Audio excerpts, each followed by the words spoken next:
The late afternoon sunlight filtered through the lace curtains of our modest living room, casting warm golden streaks on the hardwood floor. Martin's laughter echoed through the space as he stacked his building blocks into a precarious tower, his chubby fingers carefully balancing each piece. Watching him, I couldn't help but smile, a bittersweet warmth spreading through me. "Good job, sweetheart," I called, clapping softly. He beamed at me, his eyes sparkling with pride. Moments like these reminded me why I held on so tightly, even when the weight felt unbearable. 5 years ago, I was Maria Dalton, 27 now, but only 22 then, an optimistic bride to Kevin Dalton. We met in college, where his sharp wit and quiet confidence stood out in a sea of rowdy classmates.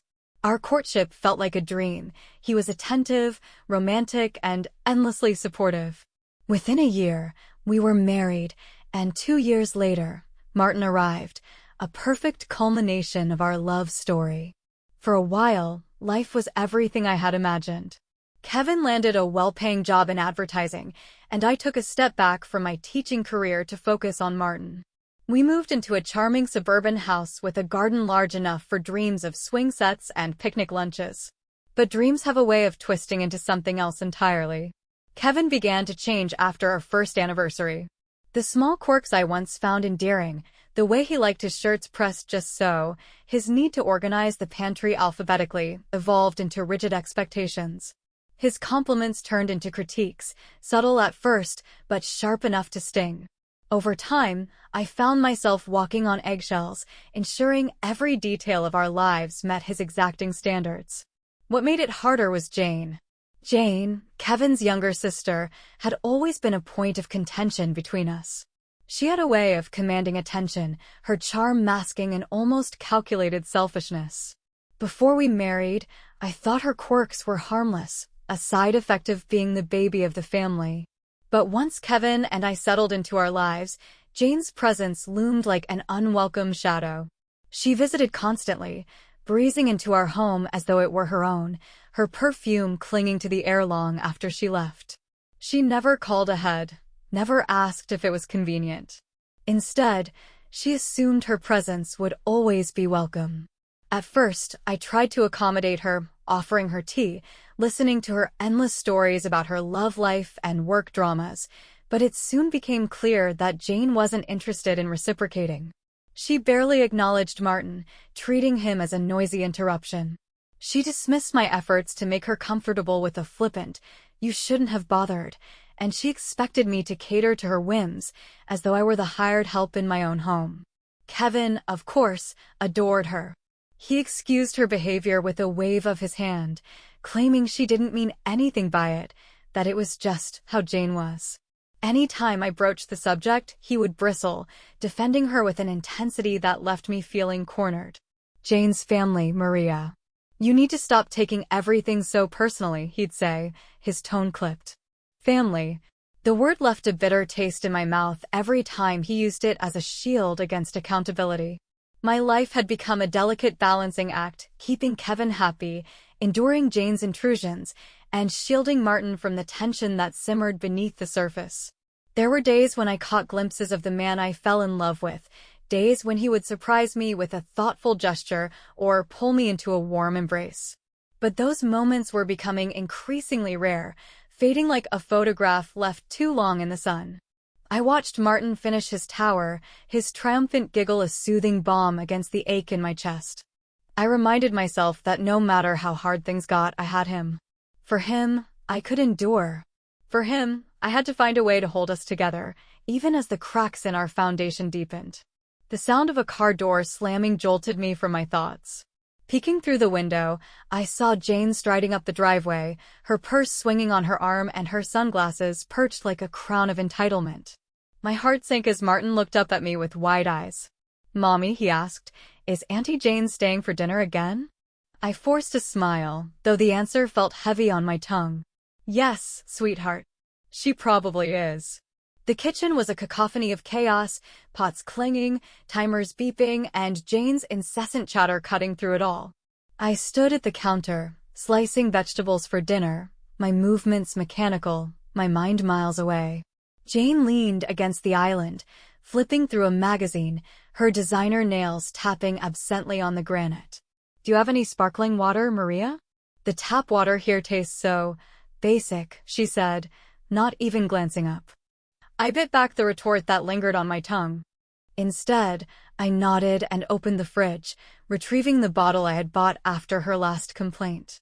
As I poured it into a glass, Jane continued talking about a weekend getaway she was planning, dropping hints about wanting to borrow Kevin's car. Martin peeked into the kitchen, clutching his favorite toy truck. "Mommy, can I have some juice?" Before I could respond, Jane snorted. "Juice? Shouldn't he be drinking water? Kids these days are so spoiled." I froze, my jaw tightening. Martin looked up at me, his brow furrowed, unsure if he'd done something wrong. "It's fine, sweetheart," I said, handing him a small glass of orange juice. "Go play in the living room." As Martin patted out, Jane raised an eyebrow. "You're too soft on him, Maria. You'll regret it when he turns into a brat." The word stung, but I swallowed my pride. "He's 4, Jane. Let him be a child." She shrugged, her indifference grating.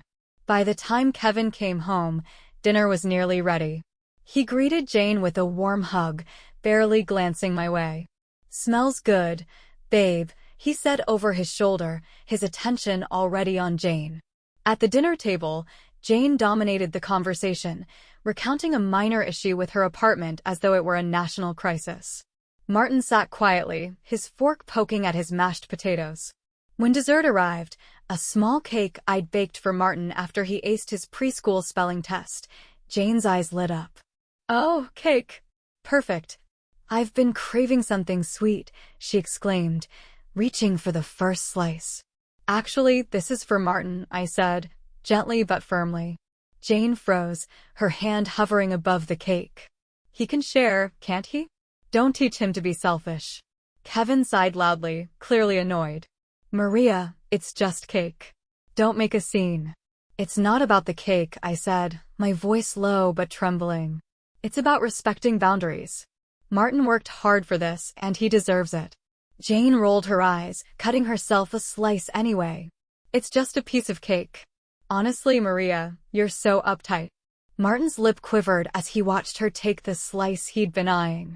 I wanted to scream, but the cold look Kevin shot me silenced the words in my throat. Later that night, I found Martin crying in his room. "What's wrong, baby?" I asked, kneeling beside him. "Auntie Jane took my coins," he sniffled, pointing to his empty piggy bank. My heart clenched. "What do you mean, she took your coins?" "She said she needed them, and that I have too many," he whispered, tears streaming down his cheeks. Fury bubbled inside me. I marched downstairs, where Kevin and Jane were watching TV. "Jane," I said, my voice trembling with anger, "did you take money from Martin's piggy bank?"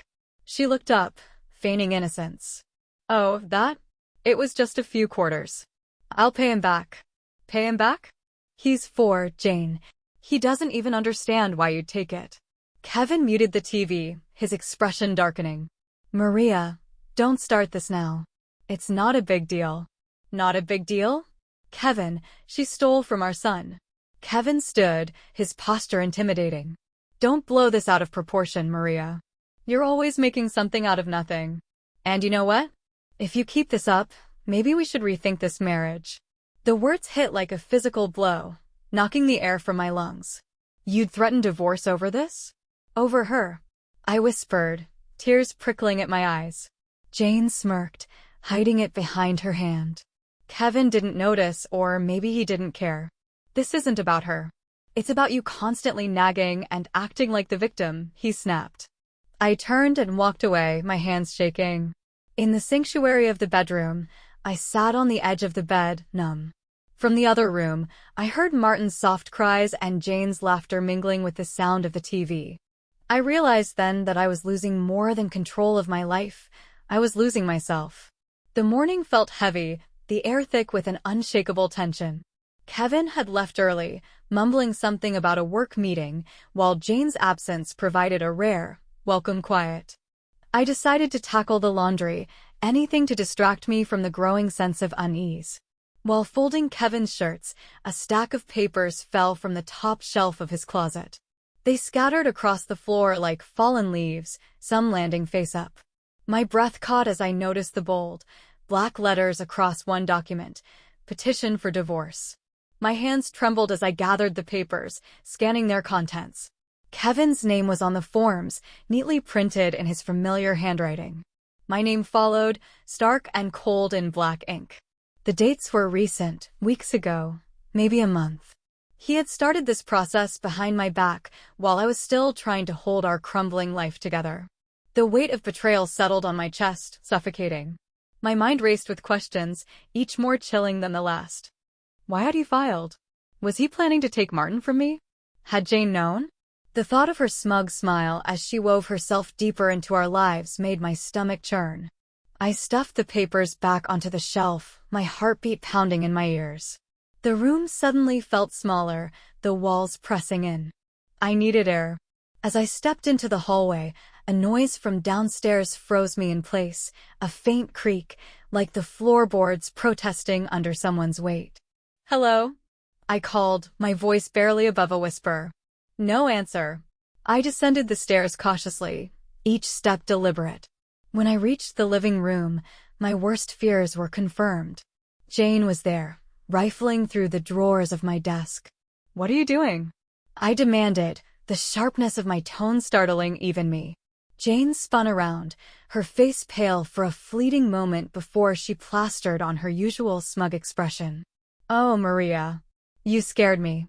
"I asked you a question," I said, stepping closer. She rolled her eyes and leaned casually against the desk. "Relax. I was just looking for a pen. Kevin asked me to pick up some paperwork." "Paperwork? What paperwork?" "Oh, just some financial stuff." The realization hit me like a slap. "You don't have permission to be here, Jane. And you certainly don't have permission to go through my things." "Your things," she scoffed. "This is Kevin's house too, And I'm family. I don't need your permission for anything." The audacity of her words stole my breath. She wasn't just overstepping, she was trying to dismantle my life piece by piece. "I want you out," I said, my voice low but firm. Jane smirked. "Kevin won't like that." "I don't care what Kevin likes," I snapped. "You've crossed the line." Jane's smirk faltered, her mask of confidence slipping for a moment. She grabbed her purse, her movements jerky and uncharacteristically clumsy. "Fine. I'll go. But you should think about your attitude, Maria. It's not doing you any favors."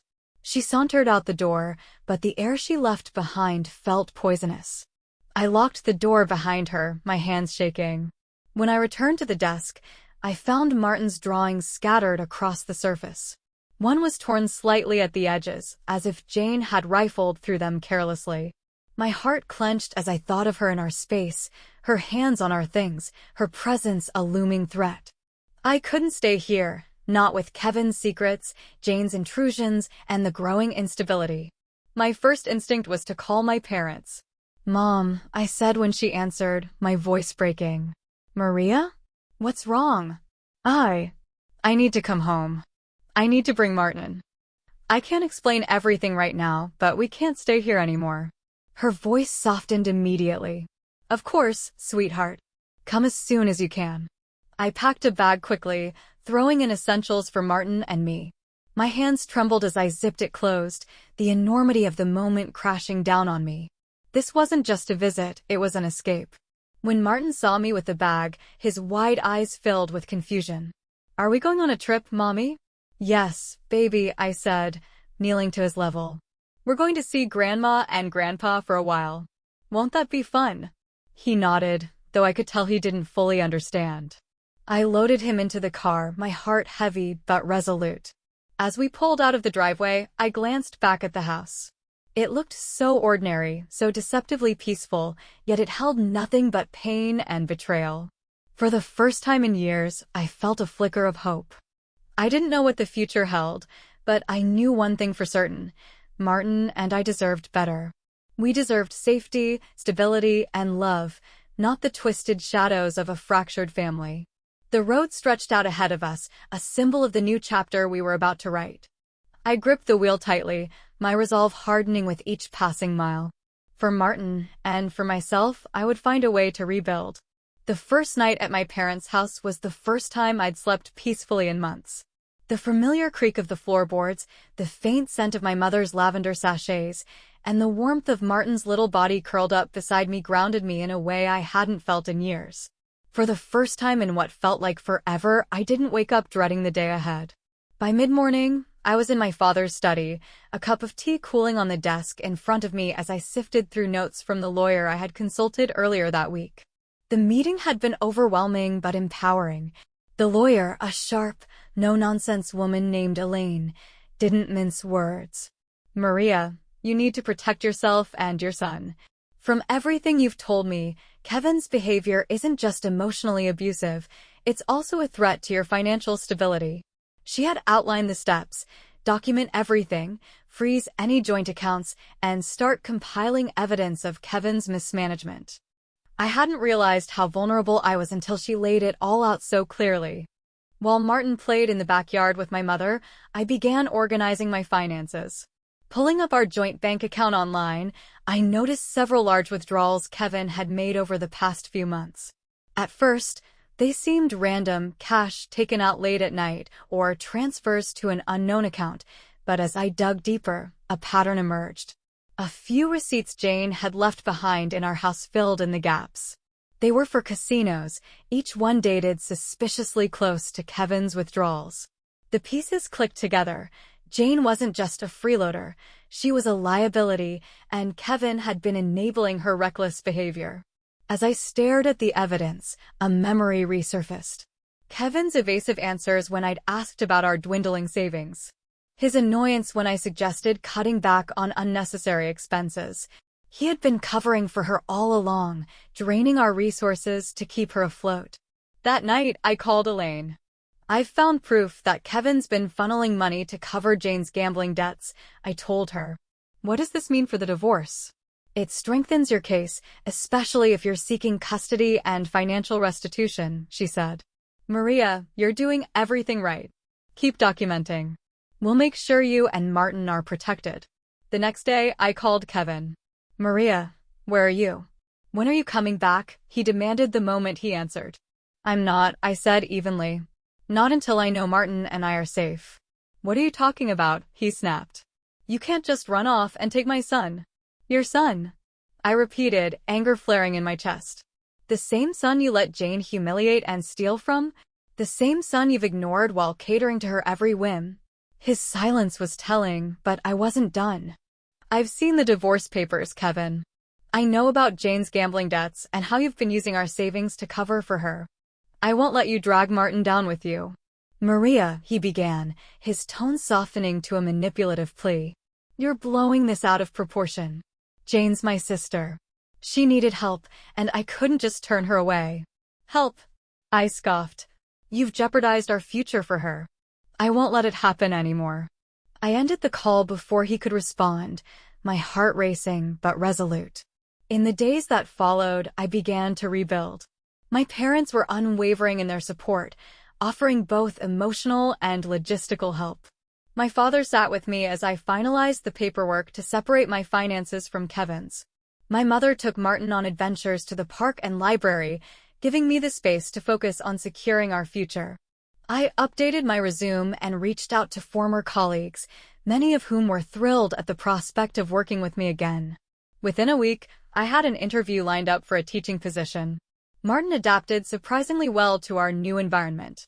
Surrounded by love and stability, he began to thrive in ways I hadn't expected. His laughter came more easily, his smiles more frequently. One afternoon, as I watched him play with a puzzle on the living room rug, my mother placed a hand on my shoulder. "You're doing the right thing, Maria," she said softly. "I know," I replied, surprising myself with the conviction in my voice. "I just wish it hadn't taken me so long." "Sometimes, the hardest lessons take the longest to learn," she said, her voice tinged with wisdom. The divorce wasn't finalized yet, but I felt a newfound strength coursing through me. Kevin could no longer control me, and Jane's manipulations no longer dictated the rhythm of my days. I looked down at Martin, his small hands fitting puzzle pieces together with determination. For him, I had found the courage to leave. For both of us, I would find the strength to build something better. As the late afternoon sun filtered through the windows, casting a warm glow across the room, I realized something. I wasn't just surviving. I was reclaiming my life. And for the first time in years, I felt free. The warm scent of freshly baked cookies filled the kitchen as Martin sat on the counter, his little hands carefully pressing chocolate chips into the dough. My mother stood beside him, offering gentle guidance, her laughter blending with his as he created lopsided cookies he proudly called his own. "Mommy, look." Martin beamed, holding up a misshapen lump of dough. "This one looks like a dinosaur." "It sure does, baby," I said, grinning at his excitement. "A delicious dinosaur." Martin giggled, his joy a salve for my weary heart. These moments felt precious, proof that even after everything, there was still light in our lives. Since we'd come to live with my parents, the house had been filled with warmth and support. My mother's patient kindness and my father's steady presence created a sense of security I hadn't realized I was missing. Their unconditional love reminded me of the family I wanted to give Martin, a safe space where he could grow without fear of being overshadowed or dismissed. At night, as I tucked Martin into bed, he clutched his favorite stuffed rabbit, his eyes wide with curiosity. "Mommy, is Daddy mad at us?" The question hit me like a punch to the chest. "Why would you think that, sweetheart?" I asked gently, stroking his soft hair. "Because he never came to say sorry after yelling at you," Martin said quietly. "And Aunt Jane always said I was annoying." I swallowed the lump forming in my throat, forcing myself to speak evenly. "No, Daddy's not mad at us. But sometimes grown-ups make mistakes, and they need time to figure out how to fix them. You didn't do anything wrong, okay?" He nodded, though his small brow furrowed. "I like it here with Grandma and Grandpa. It feels nice." Tears pricked at the corners of my eyes as I kissed his forehead. "I like it here too," I whispered. The next morning, I watched Martin play in the garden, his laughter floating through the air as he ran after a butterfly. My father joined me on the porch, 2 steaming mugs of coffee in hand. "He's doing well," Dad said, nodding toward Martin. "He is," I agreed. "Better than I expected." "You're doing well too, Maria," he added, his voice carrying the weight of his approval. I let out a small, shaky laugh. "It doesn't always feel that way." "Maybe not," he said. "But strength doesn't mean never feeling unsure. It means showing up anyway. And you've shown up for Martin in ways that matter most." Later that afternoon, Martin and I went for a walk by the lake. He chattered about the ducks, the clouds, and the treasure map he wanted to draw when we got home. "Do you think there's treasure here, Mommy?" he asked, his eyes alight with wonder. "There's treasure everywhere if you know where to look," I said, taking his hand. "Like us?" he asked, tilting his head. "Exactly like us," I said, squeezing his hand. As the days passed, Martin began to embrace our new routine.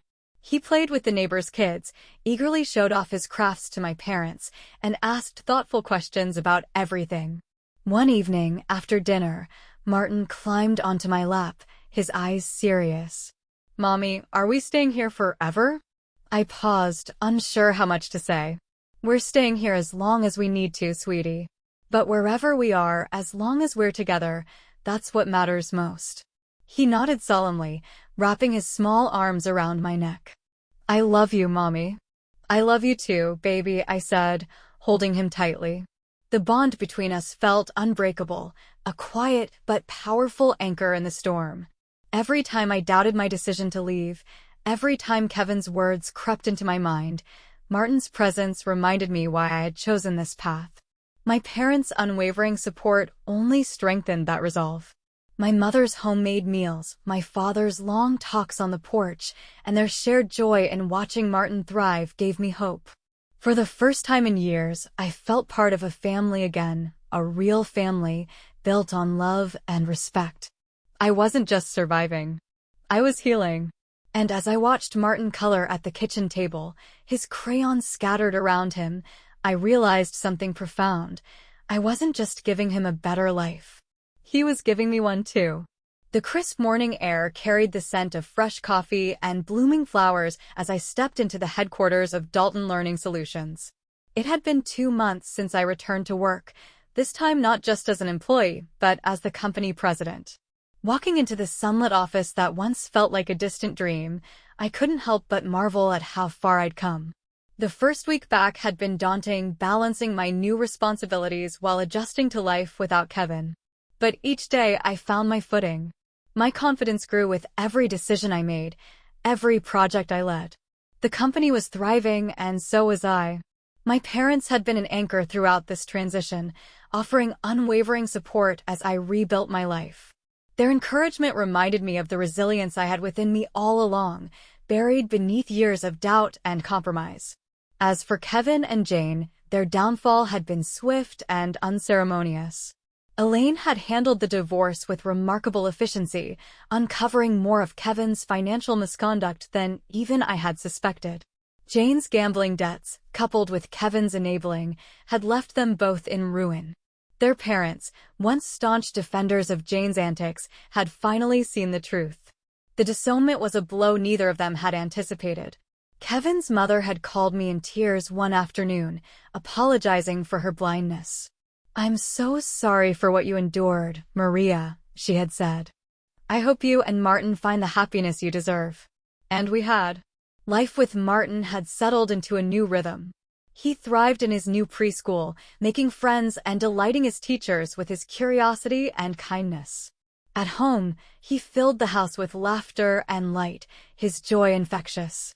One evening, as we sat on the porch watching the sunset, Martin climbed onto my lap, holding up a drawing he had made at school.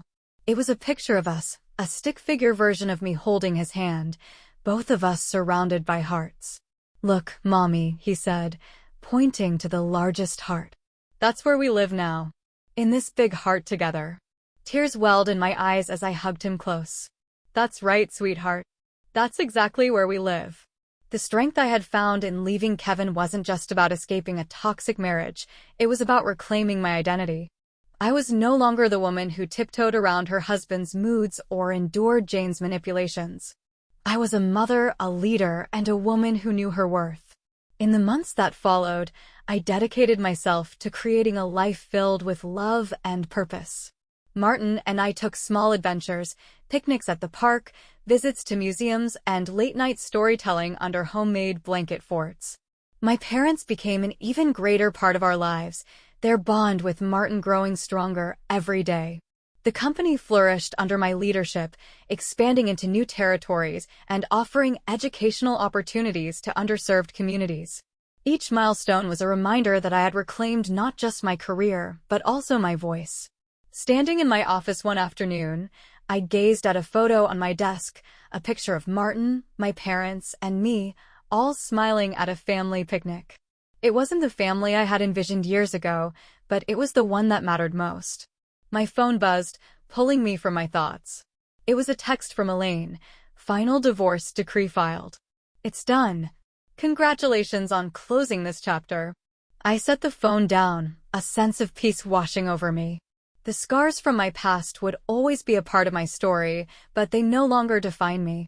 As I turned back to my work, I felt an overwhelming gratitude, not just for the life I had rebuilt, but for the strength it had taken to do so. I had found resilience in the face of heartbreak, self-respect in the wake of betrayal, and an unshakable bond with the people who truly mattered. In Martin's laughter and my parents' unwavering support, I found the hope that had once seemed so far away. And in my journey, I discovered the most profound truth of all. Sometimes, losing everything is the only way to gain what truly matters. The sun dipped below the horizon, casting the office in a warm golden glow. As I closed my laptop, I whispered a quiet promise to myself and to Martin. "We're home. And we're enough."